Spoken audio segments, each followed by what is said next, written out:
आज की इस वीडियो में द्वारका के चौराहे या दिल्ली के चौराहे जहाँ पर ब्यूटिफिकेशन के नाम पे कितना काम हुआ है, हम दुनिया के लेवल से कितना अलग हैं, इसके बारे में हम देखेंगे। आइए इस वीडियो में द्वारका और दिल्ली के चौराहों के बारे में। कोई भी शहर या देश अपनी देश को या शहर को सुंदर दिखाने के लिए कुछ ऐसी चीज़ें करता है जिससे कोई भी वहाँ पर आया विजिटर या वहाँ के लोग उससे देखकर अच्छी वाइब्रेशन लेके जाएं। टूरिस्ट चौराहे पर लगे हुए फाउंटेन्स या ऐसे मोनूमेंट्स को देख के खुश होते हैं। हर कोई शहर अपने अपने तरीके से सुंदर बनने की कोशिश करता है। कुछ शहर अपने सोल्जर, अपने हीरोज़ को क्रॉसिंग पे लगाते हैं, कोई प्रॉस्पेरिटी के चिन्ह को मोनूमेंट पे लगाकर एक अपनी खुशहाली का प्रदर्शन करते हैं।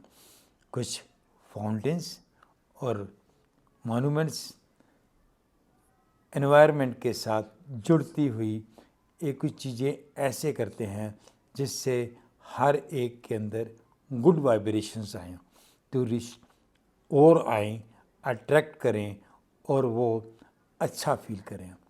द्वारका जो दिल्ली की एक नई कॉलोनी है, जो एक शहर भी है, वहाँ पर भी ब्यूटिफिकेशन के नाम पर, कला के नाम पर कुछ ऐसे मोनूमेंट्स बनाए गए, पर जिसने बनाए वो एक बार लगाकर चले गया।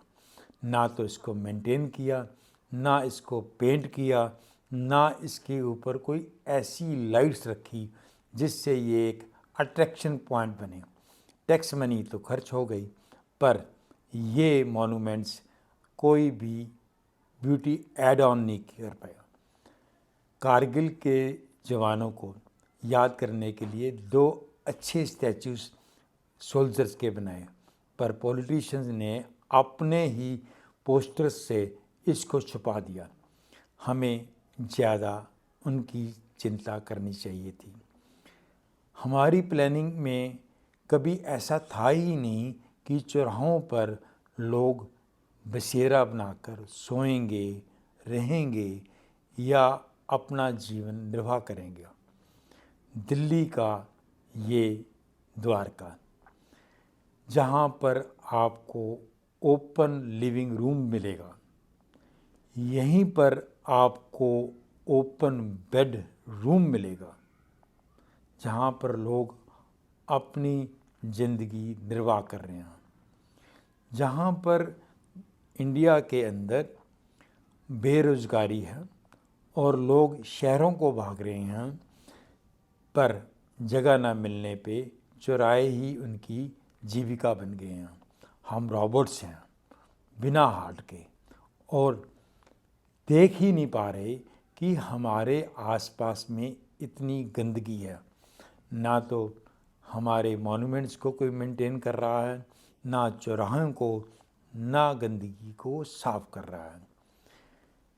बेरोज़गारी को कम करने के लिए एक तरीका ये भी है, जो बहुत सारी कंट्रीज़ अपने शहर को साफ़ करने में, मेंटेन करने में और उसको रेगुलर ब्यूटीफाई करने में लगते हैं। पर हमारी बदकिस्मती कि चौराहे पर ही किचन्स हैं और लोग, बच्चे अपनी गुजारा इन्हीं चौराहे पर करते हैं। हमें इसके ऊपर और हमारी अथॉरिटीज़ को इसके ऊपर सोचना पड़ेगा। हम डेवलप्ड कंट्री की तरफ बढ़ रहे हैं, हमारी जीडीपी बढ़ रही है, हम अपने शहरों को भी वैसे ही सुंदर बनाएं जैसे दुनिया के बड़े शहर सुंदर बने हुए हैं। हमें इसकी तरफ ध्यान देना होगा।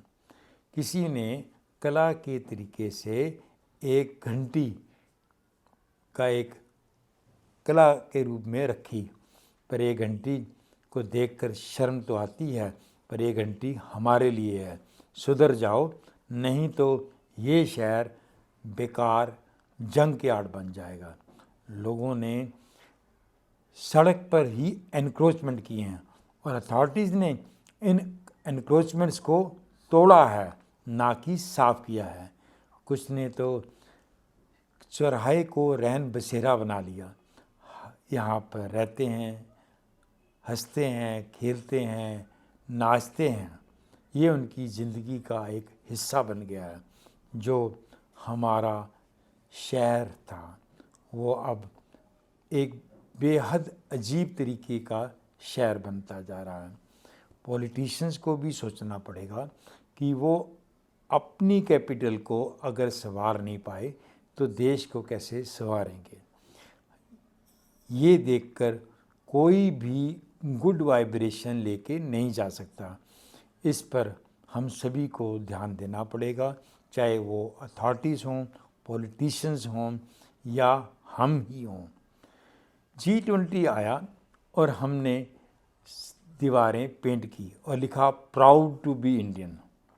हमें प्राउड होना भी चाहिए। हम अच्छा काम कर सकते हैं पर करते नहीं।